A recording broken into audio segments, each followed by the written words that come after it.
अभी भी यहाँ आमने सामने की जंग चल रही है।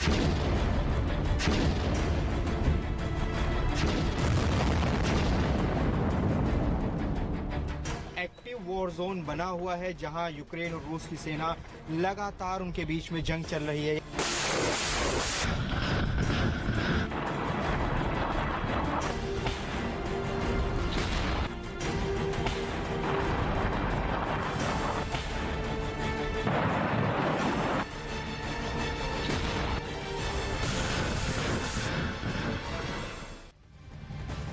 तो रूस ने महाजंग के बीच यूक्रेन के नागरिकों को अपना निशाना बनाना शुरू कर दिया है। कब्जे वाले इलाकों में व्लादिमीर पुतिन की सेना रूसी पासपोर्ट बांट रही है। रूस की TASS एजेंसी का दावा है कि खेरसोन के 23 नागरिकों को रूसी पासपोर्ट सौंपे गए, जबकि सैकड़ों जो लोग हैं पासपोर्ट के लिए आवेदन कर रहे हैं।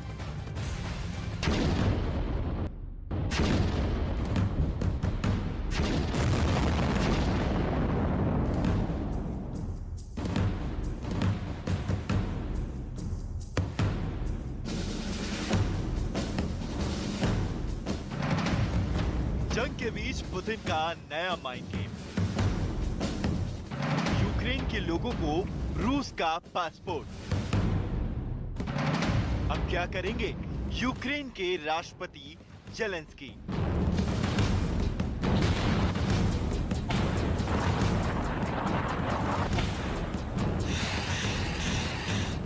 यूक्रेन में दक्षिणी इलाके पर कब्जे के लिए भीषण जंग लड़ी जा रही है। इस बीच रूस ने अपने कब्जे वाले खेरसोन और मारितोपोल में रूसी पासपोर्ट बांटने शुरू कर दिए हैं। पासपोर्ट लेने के लिए लंबी लंबी कतारें लगी हैं।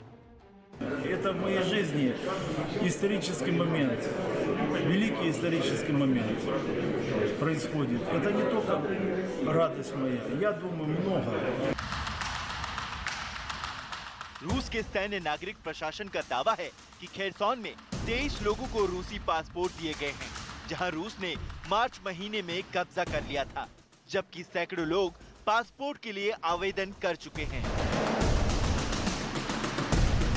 По возвращению российского гражданства жителям Запорожской области идет рекордными темпами. Быстрее, чем она шла в республиках Донбасса. Ежедневно приходят тысячи человек в паспортный стол. Ежедневно обрабатывается более сотни анкет с...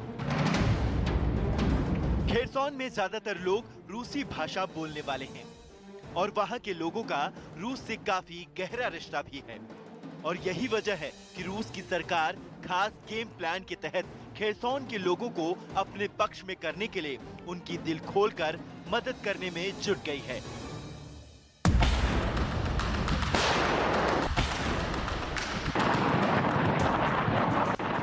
रूस को यह भी लगता है कि जिस तरह से उसने क्राइमिया को यूक्रेन से अलग किया था, वैसे ही जनमत संग्रह खेरसोन में भी कराया जाएगा और उसे अलग किया जाएगा।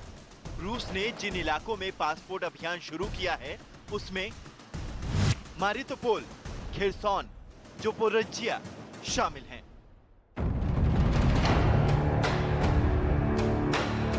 जेलेंस्की की सेना को इस इलाके में सिर्फ रूसी सेना ही चुनौती नहीं दे रही है, बल्कि वहां रूस के कई समर्थक गुट भी यूक्रेन की राह में रोड़ा है। खबर है कि इन विरोधी गुटों के ज्यादातर लोग पहले से ही रूस की नागरिकता ले चुके हैं और उन्हीं के नक्शे कदम पर चलते हुए मारितोपोल और खेरसोन में भी कई लोग रूसी नागरिक बनना चाहते हैं। इस बीच यूक्रेन के राष्ट्रपति जेलेंस्की का बयान भी सामने आया है और रूस के पासपोर्ट अभियान का कड़ा विरोध भी किया है। Півтора тижні. І ми насправді в цьому марафоні разом з Європейським Союзом в одній команді. І цій команді належить виграти, впевнений. Вже скоро отримаємо відповідь щодо статусу кандидата для України. Я переконаний, що це рішення може посилити не тільки, до речі, нашу державу, але і увесь Євросоюз. На окупованій території в Росії активно поширювалися новини про роздачу російських паспортів в Херсоні, роздачу паспортів в Мелітополі. Я подивився, кого ж в цих новинах виставили в якості херсонців. हालांकि रूस का ये अभियान यूक्रेन के 2 इलाकों में पहले से ही चल रहा है। बताया गया कि डोनेट्स्क और लुहांस्क में 2014 के बाद कई लोग रूसी नागरिकता ले चुके हैं।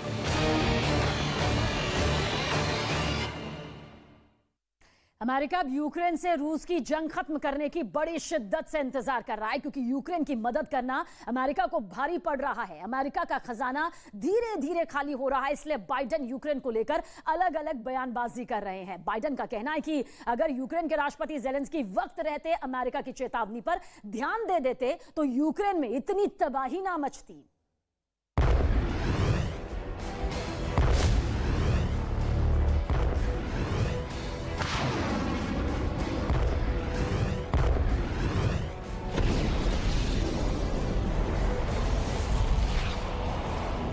और यूक्रेन में जारी महायुद्ध।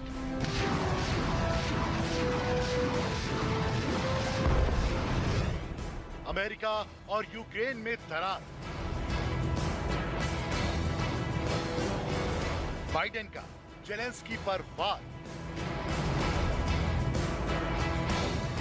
यूक्रेन ने अमेरिका की सलाह क्यों नहीं मानी?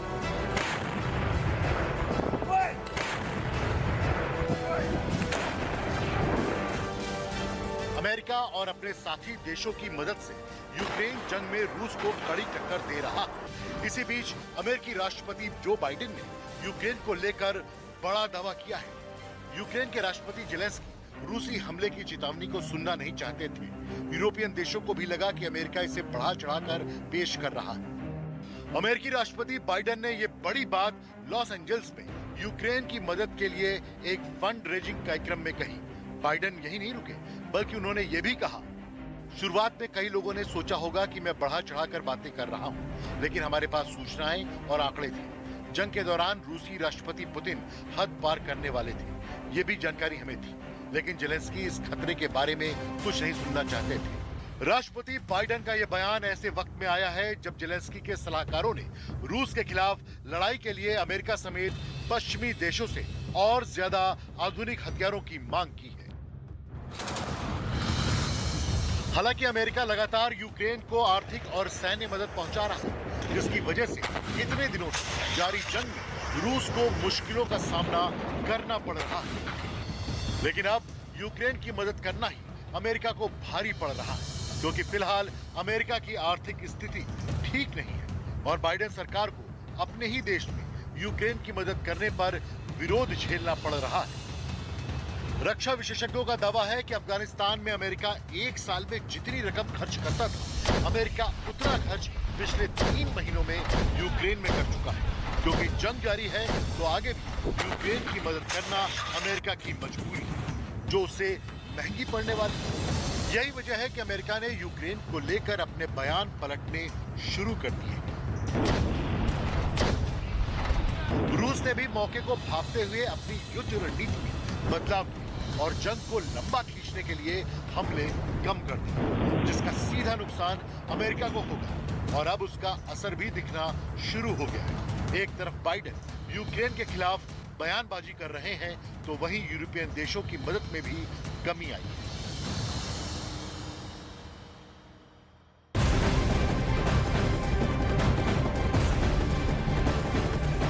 और सीधा रुख इस वक्त की बड़ी खबर की तरफ करेंगे। रूस यूक्रेन युद्ध से जुड़ी खबर है कि रूस ने यूक्रेन के खेतों को जलाने की बड़ी साजिश रची। रूसी राष्ट्रपति व्लादिमीर पुतिन की प्लानिंग के मुताबिक रूसी विमान यूक्रेन के गेहूं के खेतों पर भारी बमबारी कर रहे हैं, जिससे यूक्रेन के गेहूं पर निर्भर रहने वाले देशों में भूखमरी फैल जाए। देखिए ये बड़ी साजिश किस तरह से रूस के सामने आ रही है। खेतों पर बम बरसा रहे हैं रूसी विमान, ताकि इस युद्ध का जो पलड़ा है वो भारी रूसी सैनिकों के चलते नजर आए। तो पुतिन की खतरनाक साजिश का पर्दाफाश यहां पर हुआ है और इस पर्दाफाश के मुताबिक यूक्रेन के खेतों को जलाने की, उसे तहस नहस करने की एक बड़ी साजिश जो है वो रूस की तरफ से सामने आ रही है।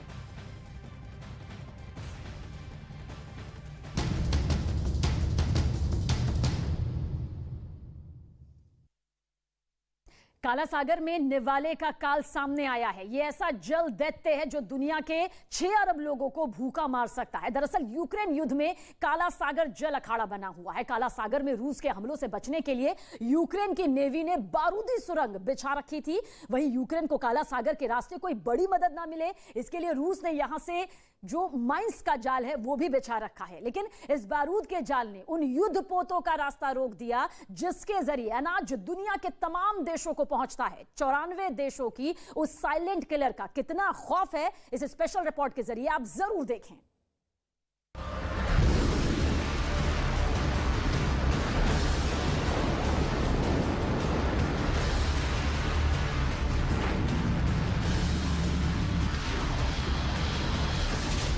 गहरे समंदर में विस्फोट, वीडियो नंबर 1।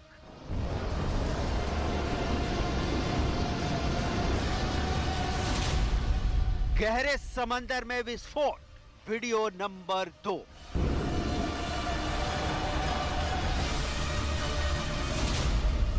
गहरे समंदर में विस्फोट, वीडियो नंबर 3।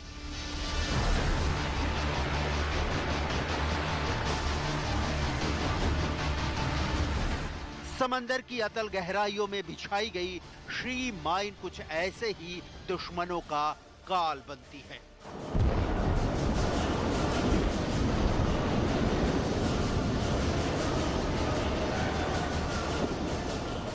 रूस की नौसेना ने काला सागर में ऐसी ही श्री माइंस का जाल बिछा रखा है जो यूक्रेन की नेवी के लिए साइलेंट किलर बने हुए हैं।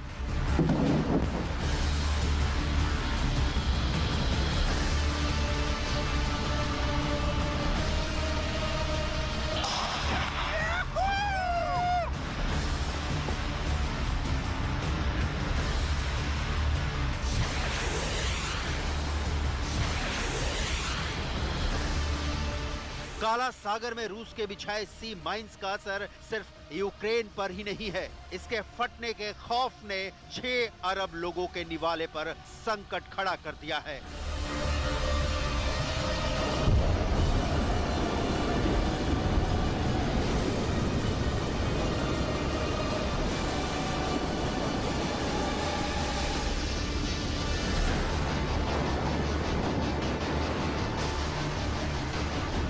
ब्लैक सी में बिछे बारूद की बिसात का असर 94 देशों में मौजूद लोगों की थाली पर पड़ने की आशंका है।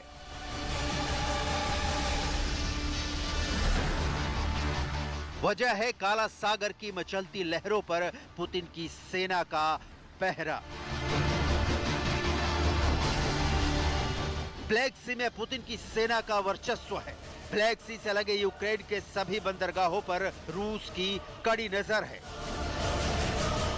काला सागर के बंदरगाहों पर रूस की नाकेबंदी है। काला सागर के तट पर रूस से लेकर खुद यूक्रेन ने भी श्री माइंस लगा रखे हैं, जिनकी वजह से किसी भी युद्धपोत के आवाजाही पर कर्फ्यू वाले हालात बन गए हैं। रूस की सेना ने यूक्रेन की नेवी के मुकाबले पहले ही काफी कमजोर हालत में थी, लेकिन अब युद्ध के बाद रूस ने अपने पूरे ब्लैक सी फ्लीट को सुपर एक्टिव कर दिया है। काला सागर तट के चप्पे चप्पे पर श्री माइंस लगी हुई है।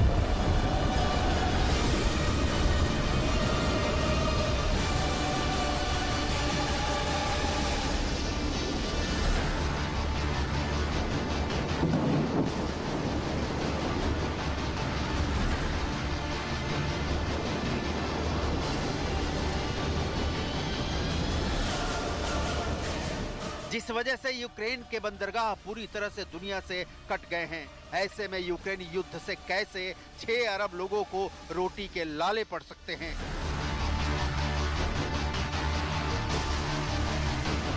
इस फूड क्राइसिस की पूरी कहानी बताएंगे, लेकिन उससे पहले इस संकट के जड़ में क्या है इसे समझ लीजिए। यूक्रेन के think tank centre for defence strategy के मुताबिक फिलहाल काला सागर में 6 ब्लैक सी फ्लीट जहाज और 2 पनडुब्बियां हैं, जो मालवाहक जहाजों की सुरक्षा के लिए खतरा बने हुए हैं।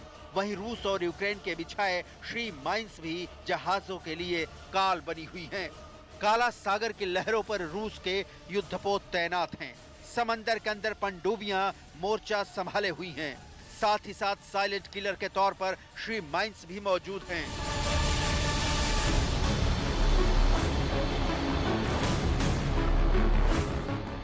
यानी अनाज और भूखे लोगों के बीच समंदर में माइंस बिछे हैं। एडवांस माइंस समुद्र की सतह पर पानी के अंदर लगाई जाती हैं। जब पानी के अंदर माइंस में ब्लास्ट होता है तब 3 तरह से ये असर करता है। विस्फोट से निकली ऊर्जा का 53% शॉक वेव होती है, 40% गर्मी में बदल जाती है, वहीं 1% लाइट में तब्दील होती है। लेकिन दुश्मन के युद्धपोत पर सबसे अधिक असर माइन से निकले शॉक वेव का होता है। शॉक वेव युद्धपोत को तोड़ देते हैं। करीब करीब पूरे ब्लैक सी पर रूस ने कैसे बारूद का जाल बिछा रखा है, इसे आप इस वीडियो से समझ सकते हैं। इस वीडियो में दिख रहा है कि समंदर के नीचे से निकलती मिसाइल अपने टारगेट को ध्वस्त करने के लिए तेजी से आगे बढ़ रही है।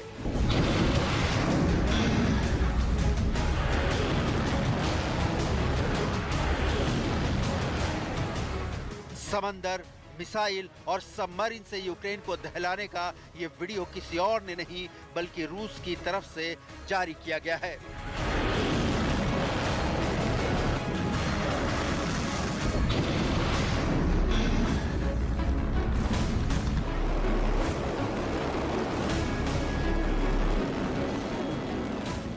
ये वीडियो उस वक्त का बताया जा रहा है जब रूस ने काला सागर के अपने सबमरीन से यूक्रेन पर मिसाइल से अटैक किया था।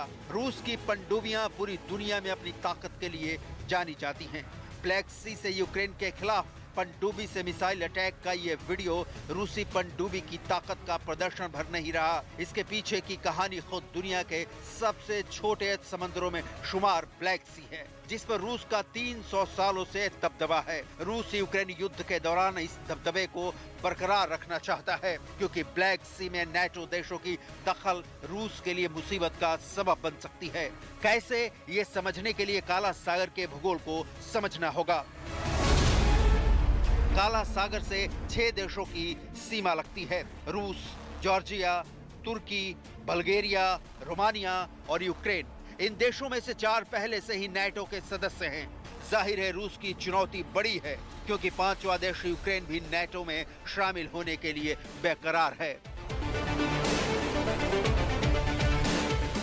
रूस ये कभी नहीं होने देगा, चाहे पूरा यूक्रेन कब्रिस्तान में तब्दील करना पड़े। यूक्रेन के समंदर से लेकर जमीन और आसमान तक बमों की बारिश से यूक्रेन काला क्यों न पड़ जाए। पुतिन की सेना इस वक्त भी यही कर रही है। पूर्वी यूक्रेन में डॉनबास की जंग को तेज कर दिया गया है। वहीं दक्षिणी यूक्रेन से लगे काला सागर के अधिकांश हिस्से पर अपना दबदबा बना रखा है। इसके पीछे की वजह रूस का ब्लैक सी के किनारे बसा होना नहीं है। इसका कारण है वो खजाना जो ब्लैक सी में छिपा है। यानी ब्लैक सागर में रूस के हित को समझना बहुत जरूरी है। यूक्रेन की इकोनॉमी में अहम भूमिका निभाने वाले गेहूं और स्टील का सबसे ज्यादा उत्पादन ब्लैक सी के किनारे बसे शहरों में होता है। नेटो में शामिल देशों पर इकोनॉमिक और पॉलिटिकल दबदबा कायम करने के लिहाज से ब्लैक सागर स्ट्रेटेजिक पॉइंट है, जहां रूस का नेवल बेस सेवेस्तोपोल है। रूस इस इलाके में नेटो का दखल नहीं चाहता। ब्लैक सी को रूस यूरोप का आर्थिक प्रवेश द्वार मानता है। यहाँ से वो भूमध्य सागर तक अपनी पहुंच बनाता है। यहाँ से दक्षिणी यूरोप के शहरों में अपने साजो सामान पहुंचाता है। यूरोप के कई देश ऊर्जा और तेल की जरूरतों को पूरा करने के लिए ब्लैक सी को सेफ और शॉर्ट रूट की तरह इस्तेमाल करते हैं। ब्लैक सी के आसपास के क्षेत्र को विश्व की रोटी का टोकरी कहा जाता है। ब्लैक सी में नेचुरल गैस और तेल का भंडार है।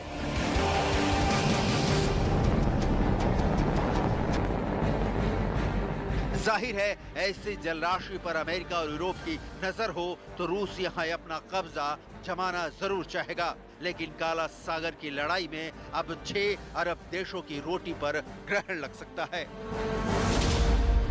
यूक्रेन गेहूं का प्रमुख वैश्विक निर्यातक देश है, जो गेहूं के वैश्विक बाजार में 9% का योगदान देता है। यूक्रेन वैश्विक सूरजमुखी तेल बाजार के 42% हिस्से और दुनिया के मक्का के 16% हिस्से का निर्यात करता है।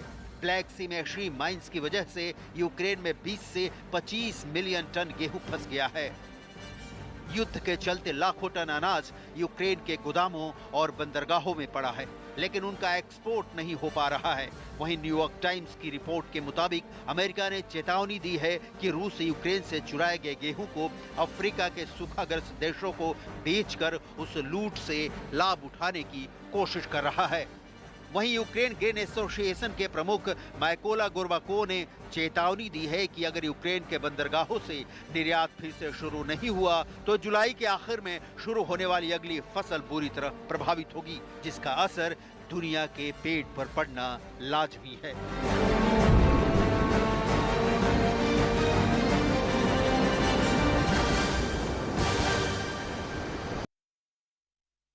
और इस वक्त यूक्रेन की वजह से पूरी दुनिया बारूद के ढेर पर बैठी हुई है। इसकी बड़ी वजह है यूक्रेन के राष्ट्रपति ज़ेलेंस्की की वो फोर्स जिसने बाकी दुनिया तक युद्ध पहुंचाने के लिए बहुत बड़ा धोखा देना शुरू कर दिया है। सबसे बड़ी बात यह कि दुनिया की बड़ी बड़ी जांच एजेंसीज ने इस बारे में ज़ेलेंस्की को पहले ही वार्निंग दे दी थी, ये चेतावनी यहां पर दे दी गई थी और अब वही सीन युद्ध क्षेत्र में दिखाई दे रहा है। हमारी इस खास रिपोर्ट के जरिए देखिए यूक्रेन का सबसे बड़ा धोखा। आखिर ये स्क्रिप्ट किसने लिखी?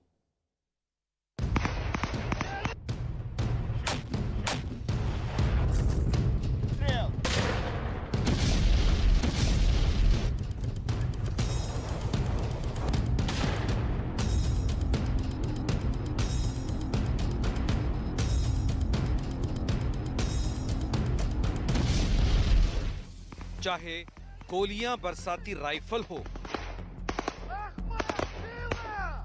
चाहे धमाकों से दहलाते ग्रेनेड हमले हों,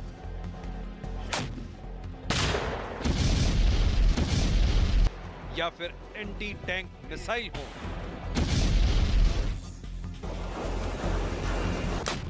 यूक्रेन की जमीन पर कयामत टूट रही है। ये मुल्क ऐसे हथियारों का अड्डा बन चुका है जहां इंसान को खत्म करने वाली हर मशीन पहुंच चुकी है।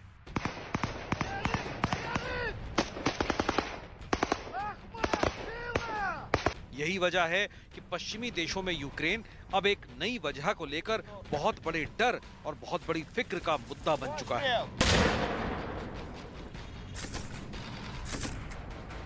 इस चिंता का नाम है ब्लैक मार्केट, हथियारों की स्मगलिंग, आतंकवादियों का कनेक्शन। और जब ये तीनों चीजें मिल जाती हैं तो कई देशों के लिए बहुत बड़ा खतरा पैदा हो जाता है।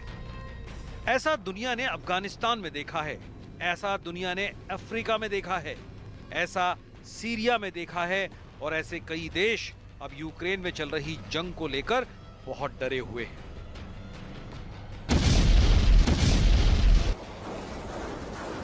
पूरी दुनिया में छप रही खबरों को देखेंगे तो समझ जाएंगे कि यूक्रेन को लेकर खौफ कितना ज्यादा है।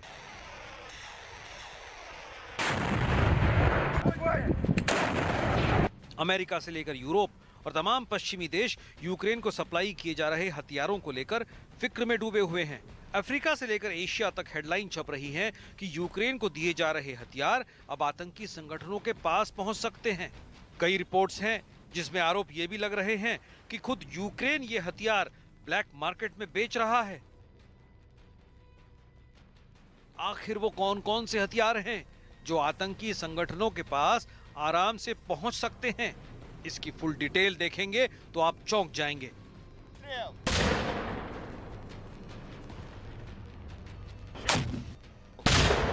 सबसे पहले आपको दिखाते हैं पोलैंड से आया एक वीडियो। पहले ये गोलीबारी देखिए।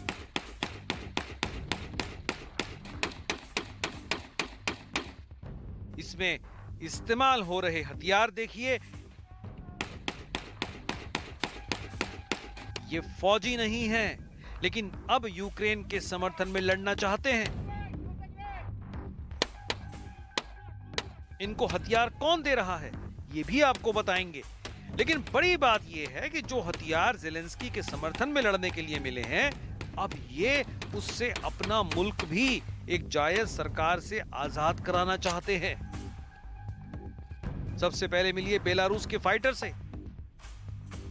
We understand there is a long journey to free Belarus, and the journey starts in Ukraine. Ukraine war will be eventually over. Our war will just start. It is impossible to free the country of Belarus without driving out the Putin's fascist troops out of Ukraine. यानी Ukraine का युद्ध खत्म होगा तो एक और युद्ध शुरू हो जाएगा और इसकी वजह बनेंगे ये हथियार जो आतंकवाद भी फैलाएंगे और निर्दोष